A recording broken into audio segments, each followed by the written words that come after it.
สมใจไอไปไหนกันแน่คนข้างหลังมันแย่หาข่าวกับบ่มีหรือว่าไอไปเป็นปากตาพี่ คนดังมาดีพดให้น้องเอฟซีบอกเขาไรเนาะเจียง เพื่อนก็ดีใจคือกันที่แบบเพื่อนเห็นเฮานะซึ่งเป็นเรื่อยตลาดเนาะคือเนาะจินตลาน้องอ่องเคยติดตามตั้งแต่ตอนยังน้อยๆผู้ใดตอนนี้ก็มาดีพดให้เฮาแล้วก็เพลงอีหยังหลายแฮงเดี๋ยวเพลง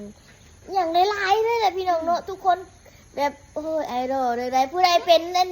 FT เราแน่พี่น้องเนาะมินมาบอกน้องอ่องในเด้อแล้วก็แท็กหาเราแน่พี่น้องอย่าเรามาเบิ่งคลิปนี้แน่เนาะ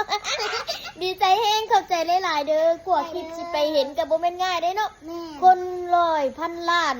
มารวมตัวกันมาดินน้ำกันแล้วมาเจอกันแล้วก็มานีพดให้เฮานะขอบคุณมากๆเด้อขอบคุณหลายๆที่มานีพดให้พวกเฮาทั้งสองคนเนาะดีใจมากๆค่ะขอบคุณค่ะฝากกดไลค์กดแชร์หาพี่ด้วยนะ I love you